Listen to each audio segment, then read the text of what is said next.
Salut, alors on se retrouve aujourd'hui pour notre rendez-vous mensuel où je partage avec toi mes performances de manière transparente sur le marché FX, donc sans prendre en compte les investissements sur d'autres assets classes tels que crypto, actions, commodités, obligations, peu importe. Là, on se concentre juste sur mes performances sur le marché FX. Ça fait plus de 2 ans que je te partage mes performances tous les mois. C'est mon métier. J'ai pu travailler en institution.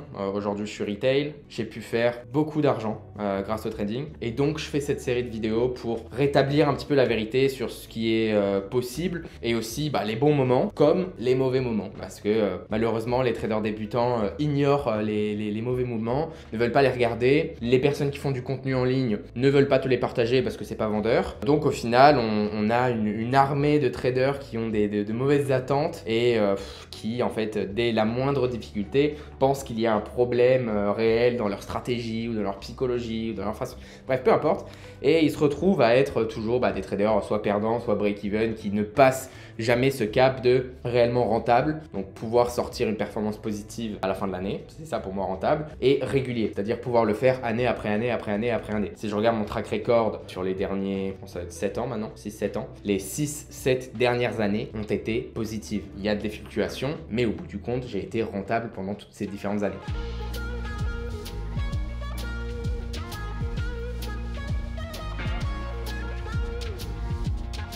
Donc sur ce, allons s'intéresser à mon mois de juin 2024 qui honnêtement n'a pas été un mois incroyable. Encore une fois, te faire ces vidéos, parfois moi ça m'embête plus que ce que ça me fait plaisir de te montrer, parce que parfois il y a soit pas grand chose à montrer, soit des choses dont je suis pas méga fier. Et le mois de juin c'est un petit peu ça. Alors après voilà, tout le monde a ses raisons. Pour moi le mois de juin 2024, j'ai pris une grosse période de vacances où j'ai fait un petit tour d'Europe. Je me suis vraiment régalé. Et du coup tu peux imaginer que pendant ces périodes, personnellement j'ai pas particulièrement envie de trader. Je le fais quand même par obligation, mais donc je me limite énormément en termes de risque. Pourquoi? Parce que je suis pas à mon pic, ok?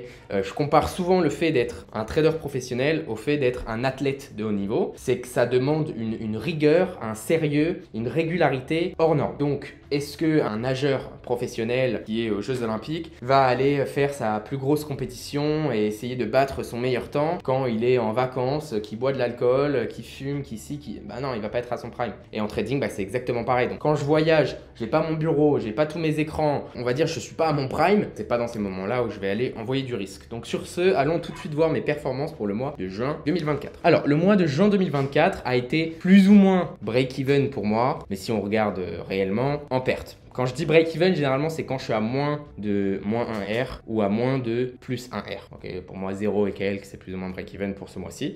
Je te rappelle, on le voit juste ici, janvier, j'avais eu un de mes pires mois depuis les 4 dernières années, 5 dernières années, je sais même pas. Enfin, en termes monétaires, un de mes pires, ça clairement. Bref, janvier, vraiment très mauvais mois, je te l'avais partagé aussi. Février, très bon mois. Mars, c'était good. Avril, très bon mois. On est arrivé en mai, mais j'étais plus ou moins break-even. Et juin, le mois donc que je te partage, je suis aussi plus ou moins à break-even. Donc encore une fois, ça montre que même si tu es là, tu show up, tu trades tous les jours, même si, après entre guillemets, parce que comme je t'ai dit, le mois de juin, j'ai très peu tradé et envoyé très peu de volume et pas été très présent à cause de mes vacances. Mais tu vois que ces moments de drawdown, plus de doute, je dirais, arrivent même à des personnes qui ont des années d'expérience sur ce marché. Bref, pour le mois de juin, donc j'ai eu un total de 8 trades, seulement 8 positions. J'ai eu 4 positions perdantes, 4 positions gagnantes. Donc un hit rate qui est à 50%. Ma perte moyenne, elle était à moins 0,56, donc tu vois des pertes qui sont quand même très contrôlées. Et gain moyen, lui, à plus 0,34 R. Je te rappelle, R, c'est le facteur de risque, donc 0,34 en gain moyen. Si j'ai un risque à 1000 €, ça me fait 340 € de gain moyen. Donc là, tu peux voir que mon risk to reward est négatif. Et je vais te montrer pourquoi. En fait, le problème que j'ai eu pour le mois de juin, c'est donc comme je te disais, j'étais en vacances. Et donc les quelques idées que j'ai pu avoir qui ont play out, en fait, j'avais très peu de volume dessus. Et après, quand je suis rentré de vacances,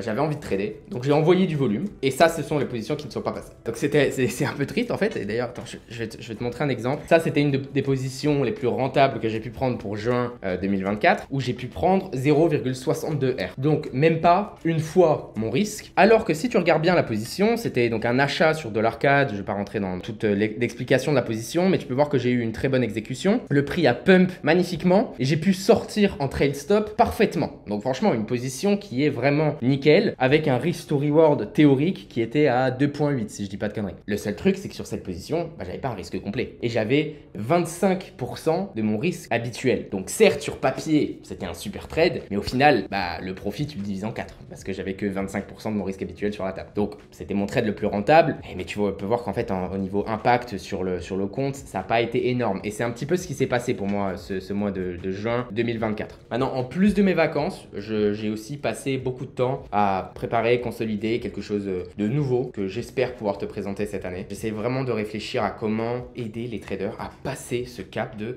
trader rentable et régulier, parce que honnêtement, j'en vois trop qui, tu vois, on parle souvent des prop firms qui font cette histoire de prop firm sous forme de gambling pour essayer de sortir un peu d'argent avant que ça capote. Mais l'objectif, c'est pas ça. C'est pas avant que ça capote. C'est justement, ça ne capote pas. Et donc, c'est pour ça quand on regarde par exemple mon mois de juin, même mon mois de mai, c'est pas ouf, hein, mais c'est pas la catastrophe. Et je perds pas mes dents sur ces mois-ci. Je suis pas performant. Le mois de juin, le mois de mai, ça déjà, comme je t'ai dit, très peu de traders vont l'accepter et te le partager. Mais outre ça, ma gestion de risque est quand même bien exécutée et toujours en place. Mon but numéro 1 est la préservation de capital. Et si on regarde mes performances pour Q1 et Q2, donc le premier trimestre et le deuxième trimestre, je suis rentable sur ces deux trimestres. Et je pense que Q3, je vais être rentable, Q4, je vais être rentable. J'espère juste que cette année va être, je vais pouvoir remonter un petit peu la pente, parce que donc, comme je t'avais partagé, j'ai eu un début de mois un début d'année 2024 très difficile. Puis on est remonté, et puis je suis plus ou moins en consolidation un peu depuis avril. Hein. Avril, j'ai eu un très gros mois, et puis les 2 mois qui ont suivi sont assez plats, comme je viens de te montrer.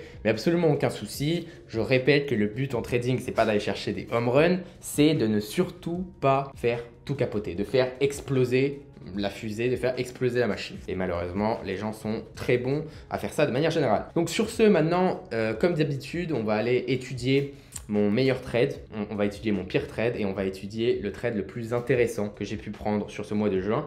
Et tu verras, ce qui est marrant, c'est que le dollar CAD que je t'ai montré, où j'avais que 25% de mon risque habituel sur cette position, c'est une position, je crois que c'est la 6e fois que je prends un achat dollar CAD dans le dernier mois et demi. Des opportunités, j'en ai eu beaucoup et j'ai eu très souvent raison. Et donc ce qui est marrant, c'est que ma meilleure position et ma pire position sont les deux sur dollar CAD. Donc je vais aller te montrer ça parce qu'il y a un petit élément psychologique en plus dessus. Donc allons checker ça.